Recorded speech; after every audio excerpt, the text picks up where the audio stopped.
2일 후에 내가 보니 하늘에 열린 문이 있는데 내가 들은 바 처음에 내게 말하던 나팔 소리 같은 그 음성이 이르되 이리로 올라오라. 이후에 마땅히 일어날 일들을 내가 내게 보이리라 하시더라.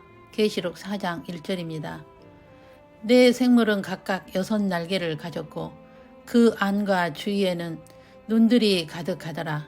그들이 밤낮 쉬지 않고 이르기를 거룩하다 거룩하다 거룩하다 주 하나님 곧 전능하신 이여 전에도 계셨고 이제도 계시고 장차 오실 이시라 하시고 그 생물들이 보좌에 앉으사 세세토록 살아계시는 이에게 영광과 존귀와 감사를 돌릴 때에 24 장로들이 보좌에 앉으신 이 앞에 엎드려 세세토록 살아계시는 이에게 경배하고 자기의 간을 보좌 앞에 드리며 이르되 우리 주 하나님이여 영광과 존귀와 권능을 받으시는 것이 합당하오니 주께서 만물을 지으신지라 만물이 주의 뜻대로 있었고 또 지으심을 받았나이다 하더라. 계시록 4장 8절로 11절 말씀입니다.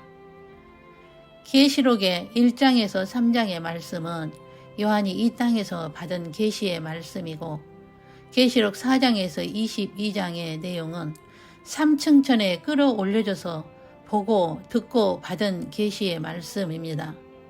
소아시아의 7 교회의 모습은 교회 시대에 교회의 다양한 모습을 보여주신 것이며 재림 전에 일어날 일들에 대하여서부터 공중 재림의 모습과 환란의 모습과 혼인잔치의 모습과 지상 재림과 천년왕국과 심판과 새하늘과 새 땅에 대한 하나님의 계획을 보여주시고 기록하여 말세를 사는 우리들에게 하신 말씀입니다.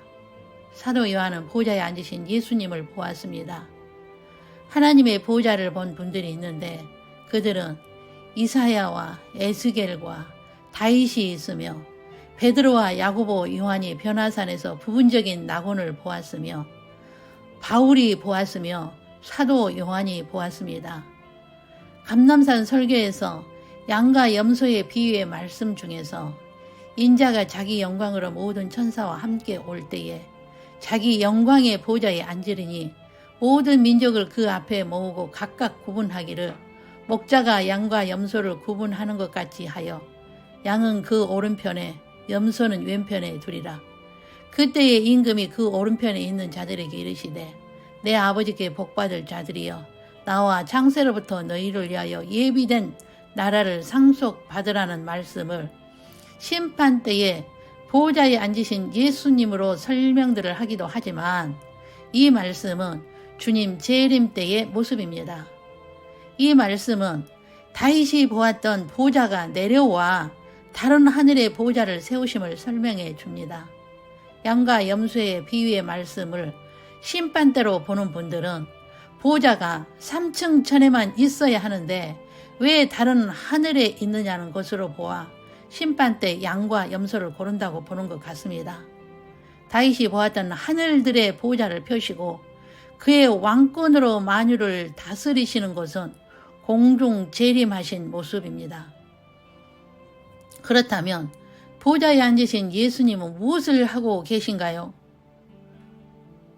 모든 피조물을 감찰하시고 만유를 다스리시고 계십니다. 그의 왕권으로 만유를 다스리시고 계십니다. 의와 송사를 변호하시며 의롭게 심판하십니다. 생명책과 죽음의 책에 기록된 대로 심판하십니다. 예수님은 왕 중의 왕이시며 통치자로서 이 보좌와 함께 공중에 오십니다. 사도 요한은 이 보좌로 올려져서 보좌 주변의 모습을 본 것을 기록한 것이 계시록 4장의 모습으로 우리는 매일 이 보좌를 보는 은혜를 입고 이 보좌에 앉으신 예수님을 경배하는 자가 되어야 합니다. 보좌 주변의 모습은 이렇습니다.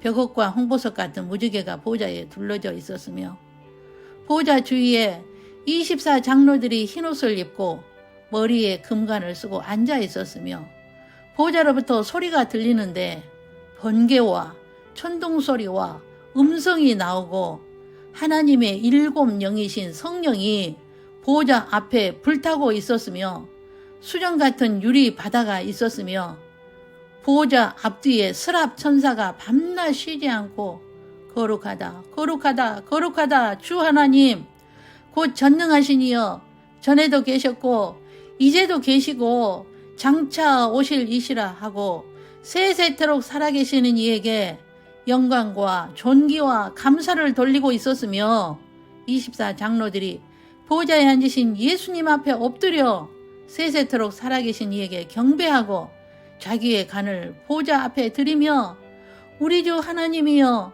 영광과 존귀와 권능을 받으시는 것이 합당하오니 주께서 만물을 지으시고 만물이 주의 뜻대로 있었고 또 지으심을 받았나이다 하고 경배하는 모습은 예수님의 재림 전의 보호자의 모습이며 지금도 끊이지 않고 일어나고 있는 모습입니다.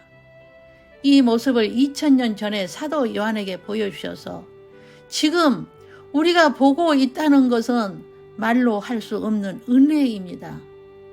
보좌에서 매일 일어나고 있는 것은 스랍 천사들과 24 장로들이 밤낮 쉬지 않고 거룩하다 거룩하다 거룩하다 주 하나님 곧 전능하신 이여 전에도 계셨고 이제도 계시고 장차 오실 이시라고 경배하고 영원히 창조 목적 동력자가 되는 자들이 새하늘과 새 땅에서 할 일을 보인 것입니다. 피조물을 창조하실 목적이 영원토록 삼위 하나님을 경배하고 찬양 올리는 것임을 사도 요한을 통하여 24 장로들의 모습으로 우리에게 보여주신 것입니다. 그러므로 하나님의 자녀들의 예배요 매일 고백해야 할 것은 예수님의 자존심을 높이는 전에도 계셨고 지금도 계시고 장차 오실 분은 예수님이십니다. 예수님만이 만유를 지으시고 다스리시고 통치하시는 분으로 모든 피조물의 생사화복의 주인이십니다. 고백하는 것입니다. 그러므로 예수님의 정체성을 높이는 것이 예배요. 경배는 예수님의 정체성을 찬양하는 것이며 하나님의 보호자의 모습을 보고 예수님의 정체성을 경배하는 것이 우리의 예배요 경배가 되어야 합니다. 그렇게 되면 예수님이 기뻐하셔서 은혜를 내려주십니다. 보호자 주변의 모습을 매일 보고 24 장로들의 찬양의 모습을 보고 여기에 들어가는 자가 되기 위하여 오직 예수님께만 영광 돌리는 삶이 되어야 합니다. 그러면 왜 성부나 성령님께 아니고 예수님께만 영광 돌려야 하나요?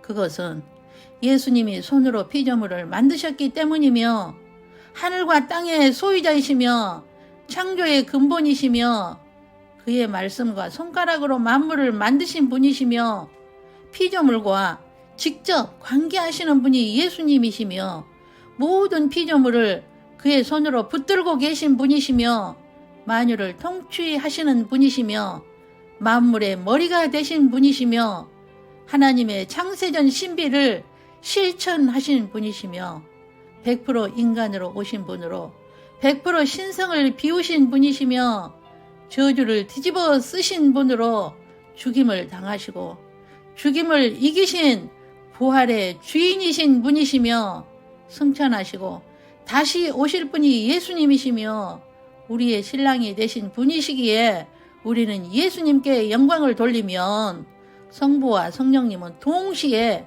영광을 받으십니다.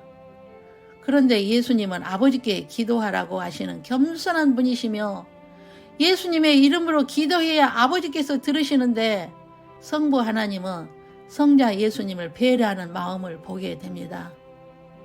이것이 요한이 보았던 보호자의 모습으로 성부와 성령님과 함께 계시고 함께 영광을 받으시는데 성부의 모습은 피조물은 볼 수 없습니다. 죽임을 당한 어린 양이 되신 예수님이 재림 전에 일어날 징조들의 인을 떼실 분이시며 7년 환란의 때에 재앙을 내리시고 혼인잔치를 베푸시고 지상 재림 후 천년 왕국을 통치하시고 천년 왕국이 마치면 사탄을 불못에 던지고 백보자 심판 후 새하늘과 새 땅에서 하나님의 자녀들과 영원한 행복을 누리기 위한 모든 계획을 창세 전에 세우시고 그 계획을 이루시고 계시는데 우리는 공중 재림 직전의 시간에 살게 된 것입니다. 그러므로 우리는 때에 맞는 양식을 먹고 나눠주고 때에 맞는 옷을 입듯이 주님 재림을 준비해야 할 때입니다.